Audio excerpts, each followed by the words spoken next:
Croeso friends, welcome back to Opus Elenae, where it is a brand new year. I had hoped to start off 2023 with a bit of a bang and an impressive first project, but I got bronchitis right after Christmas. Don't worry, I'm fine now. And that kind of derailed that idea. So instead, my first 2023 project is going to be something a bit smaller and a bit more manageable.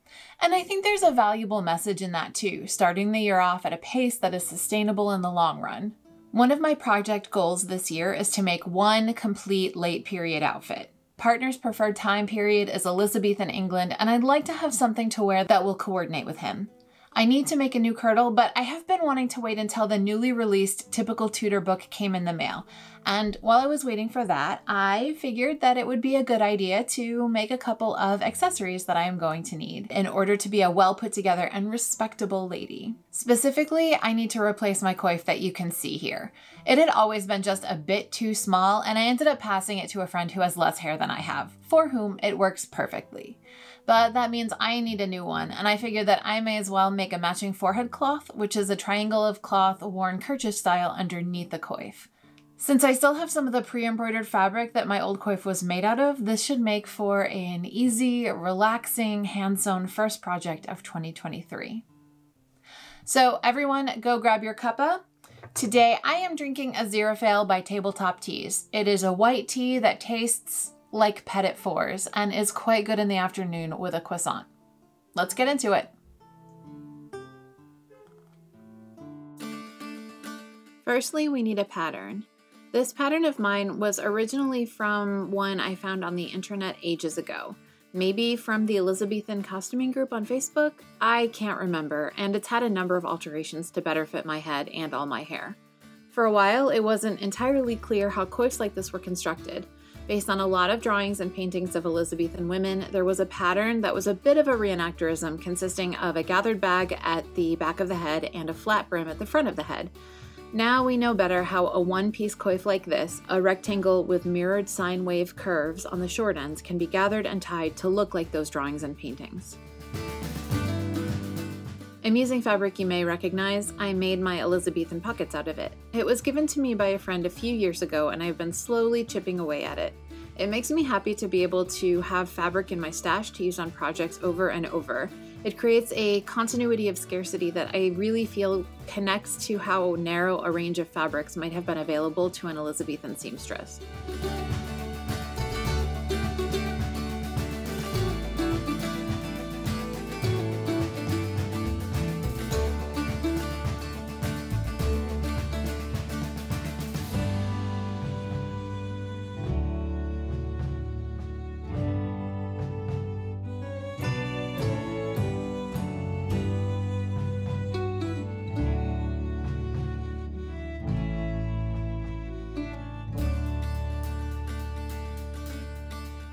After marking the cut lines on the fabric and cutting out the coif, I'm also going to mark the seam allowance as well, in a different color.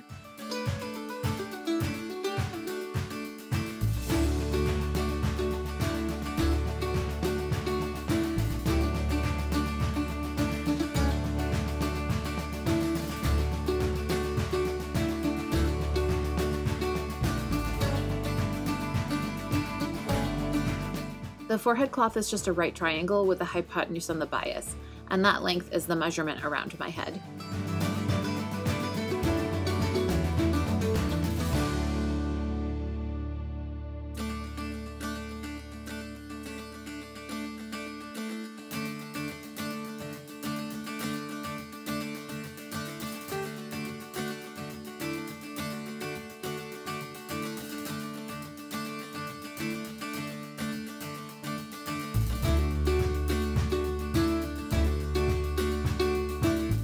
To hem, I am folding in that seam allowance and securing it with a whip stitch, creating a relatively narrow felled hem.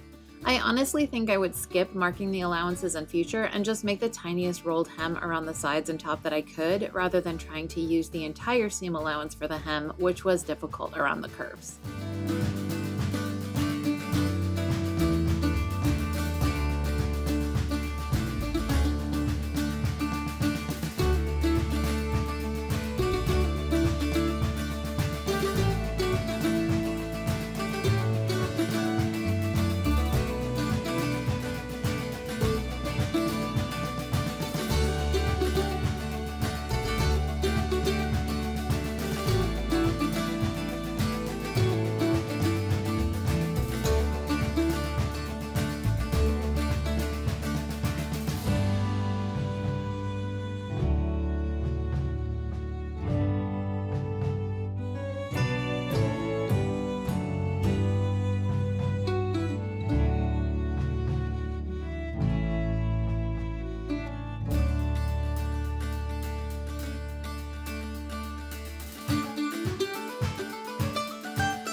The bottom side of the coif is folded up to create a drawstring casing.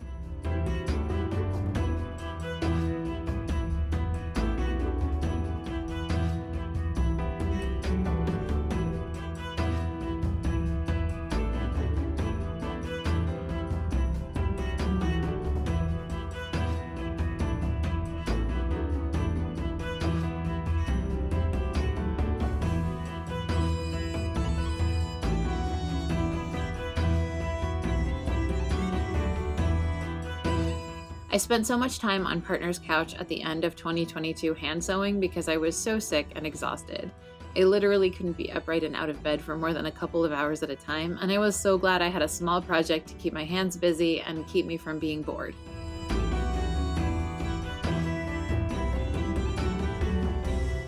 And here I am back at home and ready to finish up this project. I will hem the on-grain sides with the forehead cloth in the same way as the coif, making a sweet little mitered corner that I am always very proud of.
Now I'll finish the bias edge and add ties at the same time.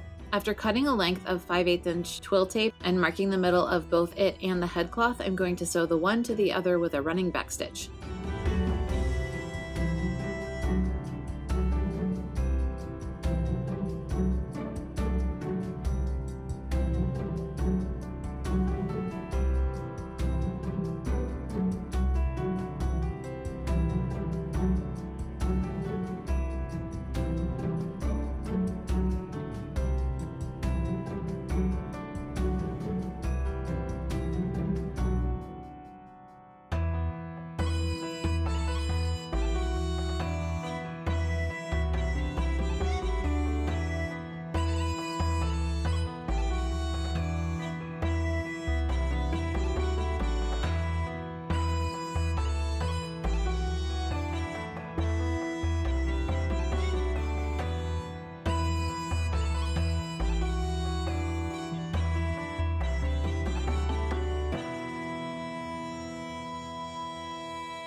Next, I'll fold the twill tape under and add another line of running stitch, encasing the raw bias edge inside.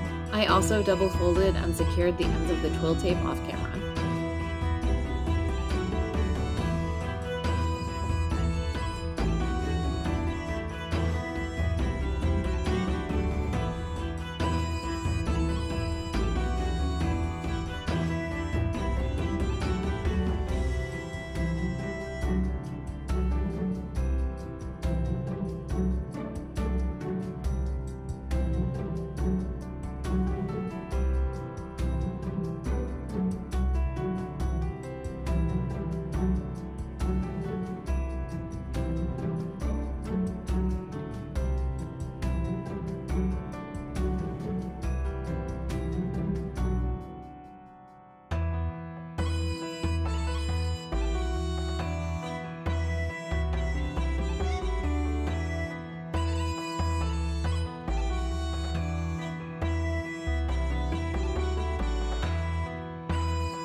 Thank you to all of my current and continuing Coif members, especially my newest members, Lindy and Miriam. Welcome.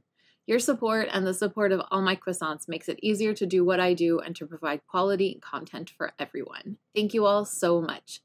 Stick around after this brief commercial break to find out how to get that distinctive bun-shaped gathering at the back of the coif.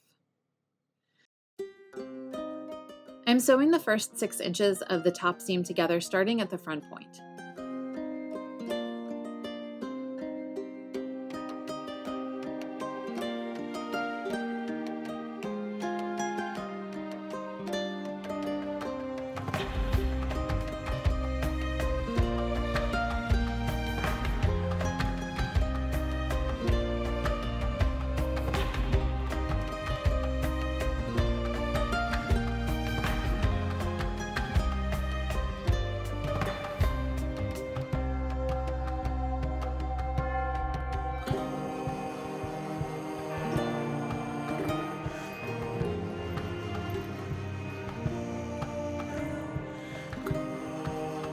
Once that is done, I will sew a long running stitch around the rest of the top seam that is still open.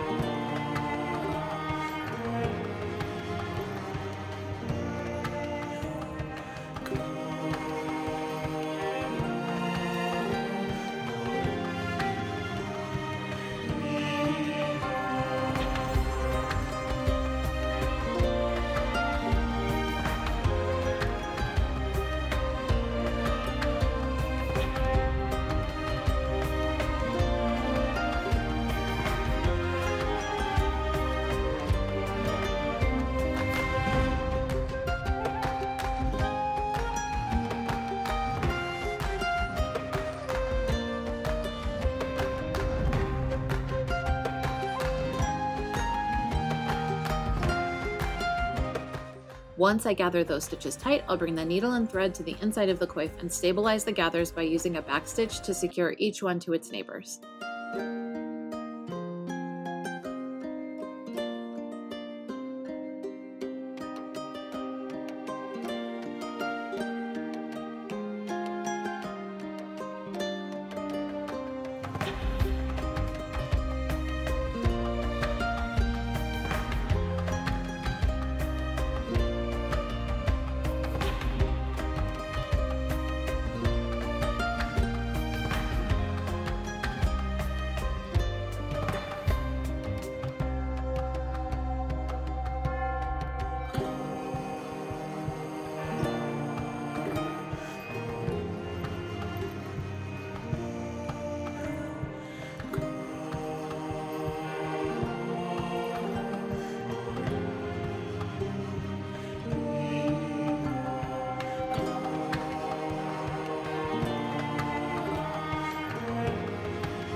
I have some 3/8 inch white twill tape that I'm going to run through the drawstring casing at the bottom of the coif.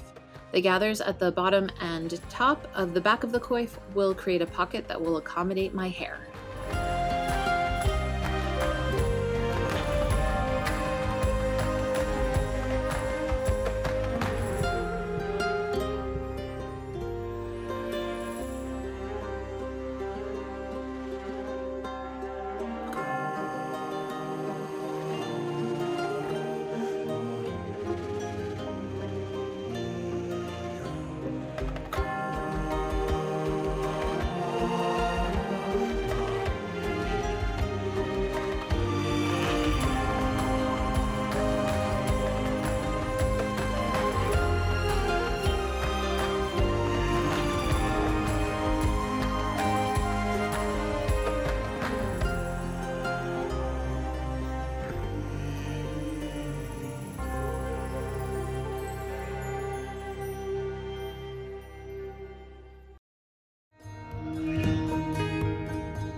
Thank you for coming along with me on this, the maiden voyage project of 2023. I hope that everyone had an amazing holiday season and new year, and I hope you saw and heard exactly as many fireworks as you wanted to, and that we can all move through this year gently. If you enjoyed this video, be sure to like and subscribe. Click the bell if you like taking your chances with notifications, but I can't guarantee that YouTube will send them. If you're interested in finding me on social media, I am at Opus Elenae everywhere, and the links will all be in the description box. I'll also post a link to my Coif where you can leave a one-time tip, browse the web shop, join my membership tiers for additional content, and a personal thank you of your very own in my next video. Until next time, be kind, do the work, continue supporting marginalized people, and keep creating. Hwyl!